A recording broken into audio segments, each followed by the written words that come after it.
여러분, 성경 속 인물하면 어떤 이미지가 떠오르세요? 아마 많은 분들이 흠 하나 없는 완벽한 영웅의 모습을 생각하실 거예요. 하지만 오늘 하나님의 사람들이라는 책을 바탕으로 그 완벽한 모습 뒤에 숨겨진 아주 인간적인 고뇌와 선택들을 깊이 들여다보려고 합니다. 네, 바로 이 질문에서 오늘 이야기를 시작해보려고 합니다. 만약에 우리가 성경 속 인물들을 존경스러운 영웅이 아니라 우리처럼 복잡한 내면을 가진 한 명의 인간으로 본다면 어떨까요? 과연 무엇이 보일까요? 이 질문을 마음에 품고 함께 떠나보시죠. 자, 첫 번째 파트입니다. 고대의 삶, 현대의 교훈. 여기서는요, 성경 속 인물들의 아주 의외의 인간적인 면모를 한번 파헤쳐 보겠습니다. 맞아요. 보통 우리가 성경 인물들을 생각하면 딱 이런 이미지죠. 교회 스테인드 글라스에 그려진 성인들처럼 왠지 실수 하나 안 할 것 같은 그런 완벽한 모습이요. 그런데 말이죠. 만약에 그들도 우리랑 똑같이 의심하고 질투하고 실패 때문에 좌절했다면 어떨까요? 놀랍게도 성경은 그들의 이런 인간적인 모습을 전혀 숨기지 않아요. 그리고 바로 그 지점에 우리가 배울 수 있는 훨씬 더 큰 교훈이 숨어 있습니다. 자, 두 번째 파트로 넘어가 볼게요. 예상치 못한 부르심. 이들의 인생을 송두리째 바꾼 순간들은요, 대부분 정말 갑작스럽게 찾아왔습니다. 자, 구약의 아브라함, 그리고 신약의 마리아를 한번 보세요. 정말 극과 극이죠. 한 명은 네가 아는 모든 걸 버리고 떠나라. 다른 한 명은 상상도 못할 방법으로 하나님의 아들을 낳아라. 시대도 다르고 상황도 완전히 다른데 둘 다 상식을 뛰어넘는 엄청난 믿음으로 네 하고 순종했다는 게, 와, 정말 놀랍지 않나요? 세 번째는 시련, 시험, 그리고 신뢰입니다. 이 부르심에 순종했다고 해서 이야기가 끝난 게 아니었습니다. 오히려 그게 시작이었죠. 그들의 믿음은 정말 혹독한 시험대에 오르게 됩니다. 요셉의 인생만큼 드라마틱한 이야기가 또 있을까요? 생각해보세요. 질투하는 형들한테 배신당해서 구덩이에 던져지고 억울하게 누명을 쓰고 감옥까지 가잖아요. 정말 인생이 바닥을 치다 못해 지하까지 뚫고 들어간 거죠. 그런데 놀라운 건 이 모든 고난이 결국 그를 더 단단하게 만들고 더 큰 일을 이루게 하는 디딤돌이 되었다는 겁니다. 그러니까 이 모든 이야기의 핵심이 바로 이거예요. 그들이 겪었던 그 끔찍한 시련들에는 다 목적이 있었다는 거죠. 그 과정을 통해 믿음은 더 강해지고 결국엔 하나님은 정말 신실하시다는 걸 증명하는 증거가 된 겁니다. 자, 이제 네 번째입니다. 흠 많은 영웅, 놀라운 은혜. 이제부터는 이들의 가장 인간적인 약점, 그러니까 그들의 치명적인 실패를 한번 정면으로 들여다보겠습니다. 다윗왕을 한번 볼까요? 성경에서 하나님의 마음에 쏙 드는 사람이라는 뭐랄까 최고의 극찬을 받은 인물이잖아요. 이 타이틀만 딱 들으면 정말 완벽한 사람 같죠? 그런데 성경은 바로 그 다윗이 간음죄를 짓고 그걸 덮으려고 살인까지 저질렀다는 사실을 숨기지 않습니다. 바로 이 충격적인 반전, 이게 진짜 중요한 포인트예요. 그렇게 위대했던 영웅조차도 끔찍한 죄에 넘어질 수 있는 우리랑 똑같은 인간이었다는 거죠. 이런 강점과 약점이 공존하는 게 다윗만의 얘기가 아니에요. 이 표를 한번 보시죠. 최초의 인간이었던 아담과 하와, 질투에 눈이 멀었던 가인, 심지어 예수님의 제자였던 유다까지 성경은 이들의 위대한 점도 보여주지만 동시에 그들의 치명적인 실패도 가감없이 보여준다는 겁니다. 성경이 왜 굳이 이런 실패들을 다 기록했을까요? 그 이유는 아주 명확합니다. 이 이야기의 주인공은 인간의 완벽함이 아니라는 거죠. 오히려 이렇게 불완전한 인간이 진심으로 잘못을 뉘우치고 돌아설 때 하나님의 은혜가 얼마나 놀랍게 임하는지 그걸 보여주려는 거예요. 이게 바로 핵심 메시지입니다. 자, 이제 마지막 다섯 번째 파트입니다. 펼쳐지는 더 큰 이야기. 그렇다면 이렇게 흠 많고 불완전한 개인들의 삶이 어떻게 하나로 연결돼서 거대한 이야기를 만들어낼까요? 이 흩어져 있는 것 같은 이야기들을 하나로 쫙 꿰어주는 실이 하나 있습니다. 바로 언약이라는 개념인데요. 이건 세대를 넘어서 이어지는 하나님의 신성한 약속이라고 생각하시면 돼요. 이 언약 때문에 각 인물의 삶이 그냥 개인의 이야기가 아니라 거대한 그림을 완성해가는 공동의 목적을 갖게 되는 거죠. 이 타임라인을 보시면 그게 딱 보이죠? 아브라함이 처음 약속을 받았고 모세가 그 백성을 이끌어내 율법을 전해주고 다윗이 왕국을 세워서 미래의 왕이 올 길을 닦고 수많은 선지자들이 그 약속이 이루어질 메시아를 계속해서 이야기했죠. 보세요.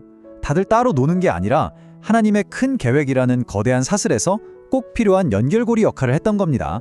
결국 이겁니다. 그들의 삶, 그러니까 그들이 이룬 성공이나 저지른 실패 같은 모든 것들이요, 단순히 그들 개인의 이야기로 끝나지 않았다는 거예요. 그 모든 게 어쩌면 자신들조차 다 이해하지 못했던 훨씬 더 위대한 목적, 더 큰 그림의 한 조각이었던 셈이죠. 그래서 이 자료는 우리에게 이 근본적인 질문을 던지면서 끝을 맺습니다. 하나님은 어떤 분이시고 우리는 하나님 앞에서 어떤 존재인가? 이 불완전하기 짝이 없는 사람들의 이야기를 쭉 따라가다 보면 결국 이 질문 앞에 서게 되는 것 같아요. 하나님은 과연 누구이고 그분 앞에서 우리는 과연 어떤 존재일까요? 여러분의 생각은 어떠신가요? 오래된 이야기 속 인물들을 들여다보는 게요, 어떨 땐 그냥 낡은 앨범을 넘기는 기분인데 가끔은 아주 날카로운 거울을 딱 마주하는 것 같을 때가 있잖아요. 오늘 저희가 살펴볼 자료가 바로 그런 거울 같은 책, 노 작가의 하나님의 사람들입니다. 네, 이 책이 참 재밌는 게 성경이라는 그 방대한 텍스트 속 인물들을요, 그냥 박제된 영웅이나 악당으로 보질 않아요. 오늘을 사는 우리처럼 막 고뇌하고 실수하는 그런 입체적인 존재로 다시 조명하거든요. 그래서 우리가 익히 안다고 생각했던 이야기의 결을 완전히 다르게 느끼게 만들어주죠. 맞습니다. 그래서 오늘 당신을 위한 이번 분석의 목표는 명확합니다. 성경 속 인물들의 이야기를 그냥 요약하는 걸 넘어서 이 책이 제시하는 그 날카로운 통찰, 그러니까 그들의 선택이 왜 중요했고 그 결과가 오늘 우리에게 어떤 질문을 던지는지를 깊이 파고들어 보는 겁니다. 자, 신약에서 구약으로 이 거대한 서사를 다뤄지르는 여정 바로 시작하겠습니다. 먼저 신약의 인물들부터 만나봐야겠죠? 이 책의 신약 파트는 마치 잘 짜인 드라마처럼 예수라는 중심 인물을 둘러싼 각양각색의 인간 군상을 보여주는데요. 가장 먼저 떠오르는 인물은 역시 예수의 어머니 마리아입니다.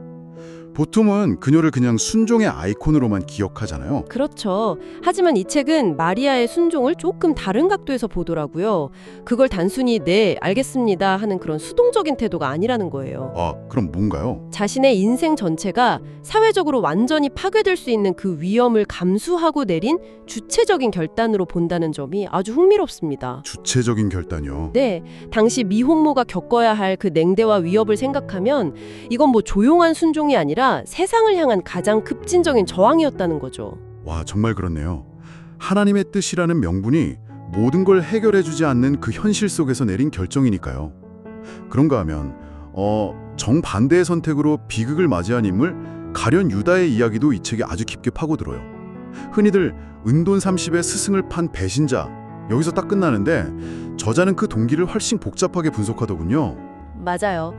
책에서는 유다를 단순한 탐욕가가 아니라 어쩌면 가장 열정적인 정치적 메시아 추종자였을 가능성을 제시합니다.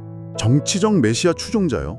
네, 그는 예수가 로마를 뒤엎고 이스라엘을 해방시킬 강력한 왕이 되길 바랐던 거예요. 그런데 예수가 계속 하나님 나라 같은 뭐랄까 뜬구름 잡는 소리만 하니까 실망하고 극단적인 선택을 했다는 해석이죠. 예수를 위기에 몰아넣으면 그가 숨겨둔 진짜 힘을 발휘할 거다 뭐 이런. 바로 그거죠. 잘못된 믿음, 즉 왜곡된 열심이 부른 파국이라는 겁니다. 그 관점으로 보니까 유다의 비극이 훨씬 입체적으로 다가오네요.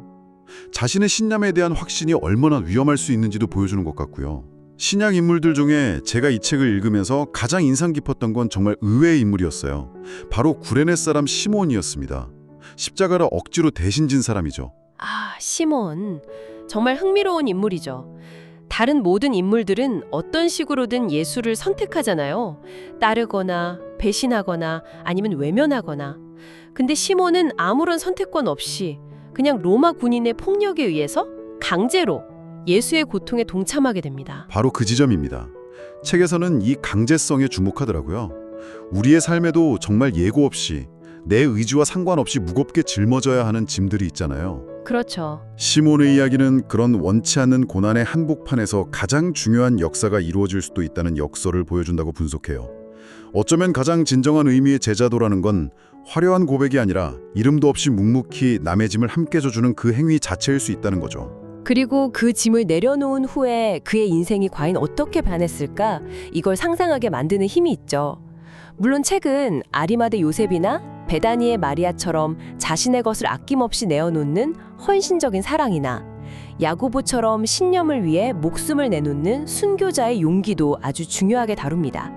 하지만 그 모든 영웅적인 서사들 틈에서 우연히 붙들려와서 묵묵히 십자가를 졌던 한 시골 남사의 뒷모습이 우리에게 더 큰 울림을 줄 때가 있다고 말합니다. 자, 그럼 이제 시간을 훨씬 더 거슬러 올라가 보겠습니다. 인간의 실패와 하나님의 은혜라는 이 주제는 사실 신약보다 훨씬 더 장대하고 거친 스케일로 구약의 역사 전체를 관통하고 있죠. 맞습니다. 구약편은 그야말로 대하 드라마죠. 이 책은 구약의 인물들을 몇 개의 그룹으로 묶어서 그 흐름을 따라가는데요. 첫 그룹은 역사의 서막을 연 사람들입니다.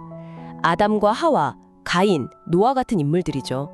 이들의 이야기는 단순히 선악과를 따먹고 동생을 죽이고 방주를 만들었다 이 사실 자체보다 인류의 DNA에 각인된 원초적인 감정들을 보여주는 심리적 원형으로 분석됩니다. 심리적 원형이요?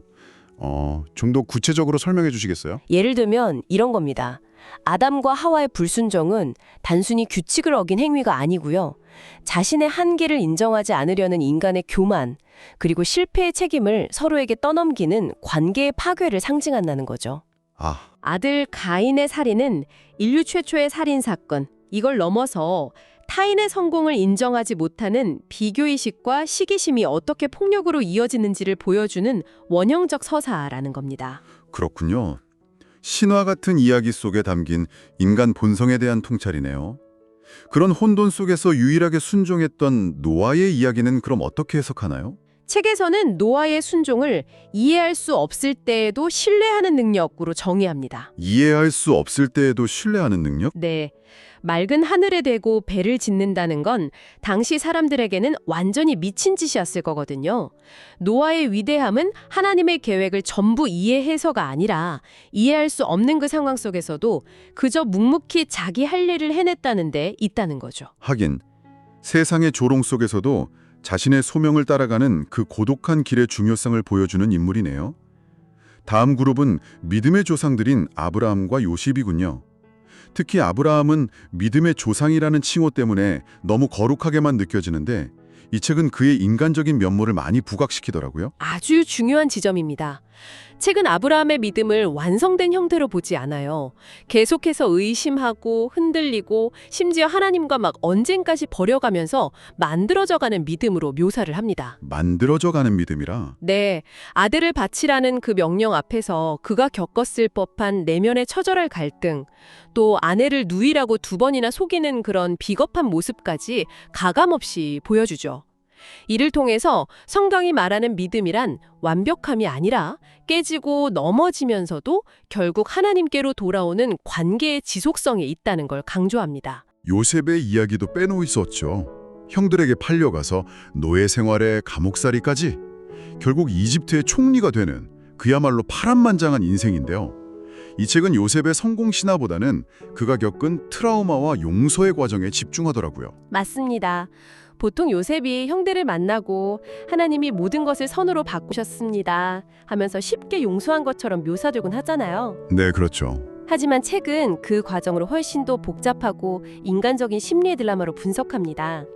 요셉이 일부러 형들을 시험하고 괴롭히는 장면들은요, 단순히 복수심이 아니라 지난 세월의 상처를 확인하고 그들이 정말 변했는지를 알고 싶어하는 용서로 나아가기 위한 처절한 몸부림이었다는 해석입니다. 진정한 용서는 감정을 그냥 무시하는 게 아니라 고통스러운 과거를 직면하고 재해석하는 과정을 통해서 비로소 가능하다는 것을 보여주는 거죠. 정말 공감이 가는 해석입니다. 이제 이스라엘 민족을 이끈 위대한 지도자들 모세와 다윗으로 넘어가 볼까요? 특히 다윗은 하나님의 마음에 합한 자라는 찬사를 받았지만 동시에 부하의 아내를 탐하고 그를 죽음으로 내몬 끔찍한 죄를 저지른 인물이라 늘 모순적으로 느껴졌습니다. 바로 그 모순이야말로 다윗이라는 인물의 핵심이라고 이 책은 말합니다. 저자는 다윗을 가장 높은 곳과 가장 낮은 곳을 모두 경험한 인간으로 정의하거든요. 가장 높은 곳과 가장 낮은 곳. 네, 그의 위대함은 죄를 짓지 않은 데 있는 게 아니라는 겁니다. 자신의 죄가 선지자를 통해 폭로되었을 때 변명하거나 권력으로 덮으려 하지 않고 왕의 체면을 다 버리고 맨바닥에서 통곡하면서 회개했다는 데 있다는 거죠. 그의 실패가 오히려 그의 위대함을 증명하는 역설이군요. 그렇습니다. 책은 다윗의 범죄와 회개를 통해 중요한 메시지를 던져요. 하나님이 원하시는 것은 흠없는 재물이 아니라 상한 심령, 즉 자신의 깨어짐을 인정하는 마음이라는 거죠. 다윗이 쓴 시편이 오늘날까지 수많은 사람에게 위로를 주는 이유도 그의 글이 성공의 정점에서 쓰인 게 아니라 실패와 고통의 가장 깊은 골짜기에서 터져나온 진솔한 고백이기 때문이라고 분석합니다. 이렇게 인물들의 삶을 깊이 파고들어 보니까요. 구약 전체를 관통하는 몇 가지 공통적인 패턴이 보이는 것 같습니다. 이 책에서는 이 패턴들을 어떻게 정리하고 있나요? 네, 이 책의 후반부는 바로 그 공통점을 분석하는 데 할애됩니다. 첫 번째 핵심 패턴은 예상치 못한 부르심과 그에 대한 반응입니다. 아브라함, 모세, 다윗, 심지어 수많은 예언자들까지 누구도 자기가 원해서 그 길을 시작하지 않았어요. 아, 그렇죠. 평범한 일상에 어느 날 갑자기 하나님의 부르심이 찾아오죠.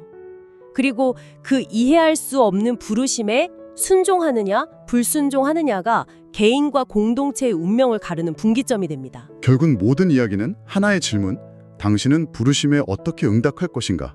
이걸로 수렴되는군요. 두 번째 패턴은 무엇인가요? 두 번째는 고난이라는 이름의 연단 과정입니다. 요셉의 그 기나긴 노예 생활이나 이스라엘 민족의 40년 광야 생활처럼 이들의 여정은 결코 순탄하지 않거든요. 책은 이 고난의 시간을 하나님을 배우는 학교라고 표현합니다. 하나님을 배우는 학교요. 네. 자신의 힘과 지혜가 모두 소진되는 그 광야의 시간을 통과하면서 비로소 인간은 자신의 한계를 인정하고 하나님만을 의지하게 된다는 거죠. 즉, 고난은 목적이 아니라 과정이라는 겁니다. 편안한 환경이 아니라 오히려 결핍과 고통 속에서 믿음이 단단해진다는 거군요. 앞서 다윗의 이야기에서도 나왔지만 인간의 연약함과 하나님의 은혜라는 주제도 빠질 수 없겠네요. 맞습니다. 그것이 세 번째이자 가장 중요한 패턴입니다. 구약의 인물들은 영웅이라기엔 너무나 허술하고 결점이 많아요. 거짓말하고 속이고 원망하고 심지어 살인까지 저지르죠. 하지만 이 책이 주목하는 건 그들의 실패가 이야기의 끝이 아니라는 점입니다. 오히려 그들의 그 처절한 실패를 통해 그럼에도 불구하고 그들을 다시 일으켜 세우고 약속을 이어가시는 하나님의 신실함과 은혜가 더욱 선명하게 드러난다는 거죠. 아, 인간의 실패가 하나님의 계획을 막지 못한다. 이것이 구약 전체를 흐르는 가장 큰 메시지 중 하나군요. 네, 맞습니다. 마지막으로 이 모든 구약의 인물들이 가리키는 하나의 지점이 있다고 하던데요. 네, 책에서는 구약의 인물들을 미리 보기 혹은 그림자라고 표현합니다. 예를 들어 무고하게 고난받고 결국 많은 사람을 구원하는 요셉의 모습에서 혹은 흠없는 유월절 어린 양의 희생에서 장차 오게 될 완전한 구원자, 즉 메시아의 모습을 엿볼 수 있다는 해석입니다. 아, 그러니까 구약의 모든 이야기가 거대한 서국처럼 신약의 예수 그리스도라는 클라이막스를 향해 나아간다. 이런 관점이군요. 바로 그겁니다. 오늘은 노후호 작가의 하나님의 사람들을 통해 성경 속 인물들의 삶을 아주 깊이 들여다봤습니다. 순종의 의미를 재정의한 마리아, 또 왜곡된 열심의 비극을 보여준 유다, 그리고 자신의 실패를 통해 오히려 하나님의 은혜를 드러낸 다윗까지 정말 다양한 인간 군상의 모습을 만날 수 있었네요. 결국 이 책이 우리에게 던지는 메시지는 이것 같습니다. 성경은 초인들의 기록이 아니라 우리와 똑같이 연약하고 실수투성이인 사람들이 하나님을 만나 어떻게 변화되고 사용되었는지에 대한 이야기라는 거죠. 그들의 승리와 실패, 순종과 불순종의 기록은 결국 우리는 누구이며 우리를 부르시는 하나님은 어떤 분인가라는 질문으로 우리를 이끌어갑니다. 그렇다면 마지막으로 이 질문을 당신께 동져드리고 싶습니다. 오늘 만난 수많은 인물들 중에서 지금 당신의 삶과 가장 닮아있는 사람은 누군가요? 어쩌면 당신은 세상의 조롱 속에서 노아처럼 외로운 배를 만들고 있을지도 모르고 다윗처럼 뼈아픈 실패의 자리에서 울고 있을지도 모릅니다. 혹은 시몬처럼 내가 원치 않았던 무거운 짐을 억지로 지고 가고 있을 수도 있겠죠. 그들의 이야기가 당신의 현재를 비추는 거울이 되어 당신의 다음 발걸음을 어디로 내디뎌야 할지 생각하게 하는 시간이 되었으면 합니다.